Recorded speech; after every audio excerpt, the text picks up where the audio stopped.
Daí, galerinha do sexto ano, tudo bem com vocês? Espero que sim. Saudade dessa turminha animada. Vamos, dar continuidade na nossa aula de hoje. A gente vai continuar falando, do tema da aula passada, que era o feio, o belo. Então a gente vai falar um pouco sobre a beleza grega.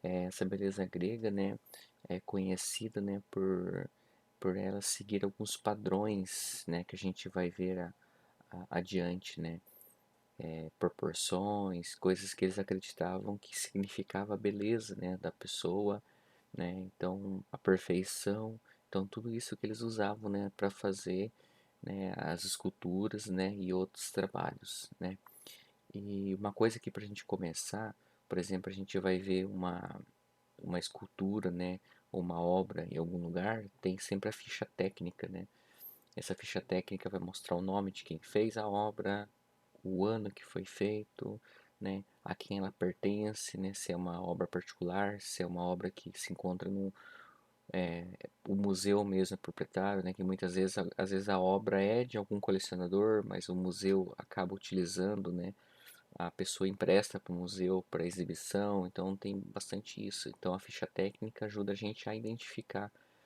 pode ser uma escultura, uma pintura, até numa música, numa performance, sempre tem lá quem compôs a música, tem todo esse histórico, na ficha técnica, Como a gente pode ver aqui, ó, por exemplo, a ficha técnica. Quando vamos a um museu ou alguma galeria de arte, normalmente encontramos ao lado de cada obra uma pequena etiqueta contendo o nome do artista que a produz, a técnica utilizada, por exemplo, se foi pintar de aquarela ou outro tipo de pintura, é o ano de criação e a instituição que pertence ou que abriga, a essa obra.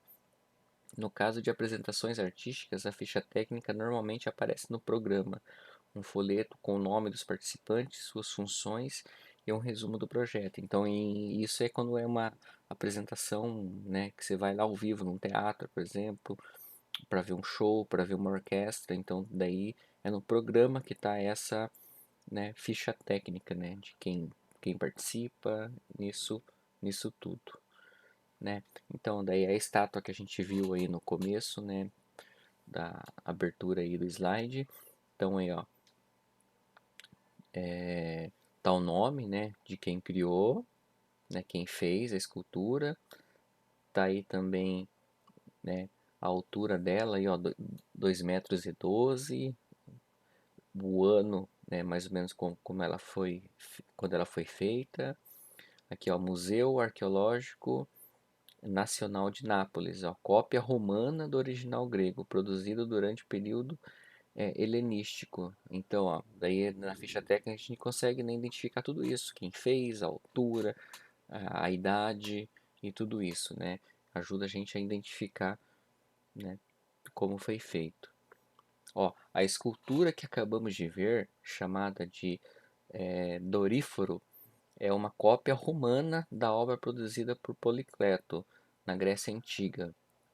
Ela ficou conhecida como cânone por definir a forma ideal de se representar o ser humano. Embora o tratado de Policleto sobre os padrões ideais tenha se perdido, alguns estudiosos de seu trabalho estimam, entre outras coisas, que a altura humana deveria corresponder a 7 vezes o tamanho da cabeça.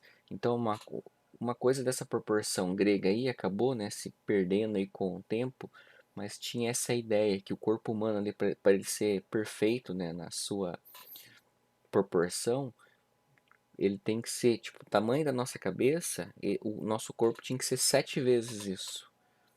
Se pegar, por exemplo, medir a nossa cabeça, somando ele 7 vezes, deveria ser a nossa altura, né? E tem ainda bastante proporção que a gente vai ver isso. Então, isso que era de umas coisas principais desse negócio do padrão da beleza grega. Ó, no padrão da beleza grego, importavam a harmonia e a simetria e a proporção. A harmonia tinha a ver com as proporções entre diversas partes de um conjunto, tanto entre si como em comparação com o todo. Então, algumas partes ali, por exemplo, do pé até o joelho, do joelho até tal parte, tinha que ter a mesma medida, então isso vale dessa parte da harmonia. Ó, o corpo humano, por exemplo, deveria ter uma relação ideal entre a altura e largura, tamanho da cabeça e o restante do corpo, o tamanho da mão e do braço. Essa harmonia precisava provocar uma sensação agradável no observador, por isso era considerado o oposto da feiura e da deformidade. Então, eles faziam isso para que aquela obra ali, né, aquela escultura, fosse perfeita, né? Não causasse estranheza em alguém que visse, que alguém que observasse ela. Então, ao contrário, no oposto da feiura, né? Por isso que eles faziam exatamente na mesma proporção, na mesma simetria, né? Por exemplo, um braço esquerdo do braço direito era perfeitamente igual, a medida do olho ali, todas essas coisas eles faziam para ficar perfeitamente, né? Na mesma medida de um lado do outro, né? Não importa se a pessoa, né? Real que eles estavam retratando, né? Tinha lá, por exemplo, um ombro, né, um pouco mais levantado que o outro, né? A perna talvez não era uma perna um pouco mais curvada que a outra, coisas que podem, né, acontecer com a pessoa. Eles faziam, né, na escultura sem isso, eles tiravam isso, né? Considerava isso, né, feio. Então, por isso que é esse padrão de beleza grego, né? Ó, aqui a gente consegue observar aí pela imagem, né? A cabeça ali, ó, e dividida ela, né, a proporção exata, né, do corpo. Daí aqui, ó, é necessário que a cabeça seja né, sétimo ali da altura total da figura. O pé, 3 vezes o comprimento da palma da mão. Por exemplo, o tamanho do pé, a gente pegar a palma da mão, 3 vezes é o tamanho do pé. Isso que eles consideravam, né, o tamanho exato, né. Enquanto que a perna desde do pé mesmo, da sola do pé até o joelho, deverá medir 6 palmos. Então a gente pegar 6 palmos do pé até o joelho. E a mesma medida, né, de 6 palmos do joelho até a parte do abdômen. Então isso que foi considerado esse cânone, né, de Policreto aí que fez isso, né? Que considerou esses padrões aí, né, da beleza grega. Ó, a simetria também se relacionava à proporção, mas de modo um pouco diferente. Ela considerava a semelhança entre os lados opostos. Então, isso que eu tinha comentado, né? Cada parte do corpo ali, eles faziam semelhantes na mesma proporção ali. Mesmo que o podia estar fazendo um movimento diferente dos braços, mas era exatamente a mesma medida, né? Ó, o lado direito e o lado esquerdo de uma face, né, por exemplo, tinham tamanhos proporcionais ou semelhantes. Assim, os olhos eram simétricos. Quando tinham o mesmo tamanho, né, e ficavam à mesma distância do centro da face, né? Tipo, pegasse bem certinho, dividisse assim, o olho estava exatamente, né, na mesma medida dos dois lados. E isso também valia para pernas, braços, etc. Se tais padrões fossem observados, a simetria se tornava sinônimo de harmonia. Então, se a gente observasse todas essas medidas iguais, né, então essa simetria se tornasse uma coisa assim harmoniosa, né, uma coisa assim perfeita para se ver, né, para se observar. Né. Mas passado mais de 2000 anos, muitos dos padrões de beleza definidos pelos gregos continuam presentes na nossa sociedade. No entanto, o feio e o bonito não são valores absolutos. Eles são definidos sempre em relação a algo ou alguém.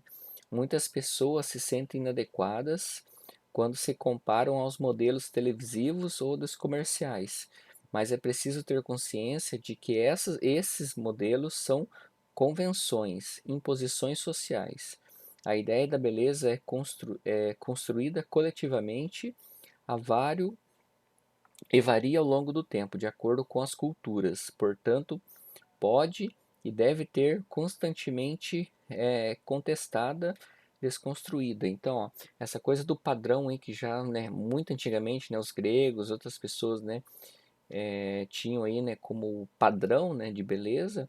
Até hoje em dia, né, acontece. Muitas pessoas acabam ali entrando em um monte de é, faz academia, quer fazer plástico, quer fazer não sei o quê, por causa que tal atriz de novela tem um corpo assim, tem a beleza assim, tal modelo tem um corpo assim, né? Tem a beleza assim. Então eles consideram isso como um padrão, mas a pessoa, né, tem que esquecer que cada um tem o seu jeito, né? Cada um tem a sua beleza, cada um tem, né, o seu padrão, né?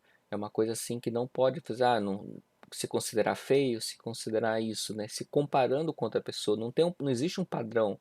Esse padrão, né, é a mídia, né, a TV, revistas, né, que impõe isso, né? Que esse é o padrão. Não, para ser bonito tem que ser igual tá lá na novela, para ser bonito tem que ser como tá lá na capa da revista, né, de moda. Então é isso que é uma coisa que até hoje em dia, né, é imposto, né, pela sociedade, como fala ali, ó, ao longo do tempo, né, cada período aí de culturas diferentes foi associando isso, né, a beleza, que também pode variar, né, de muitos países, né.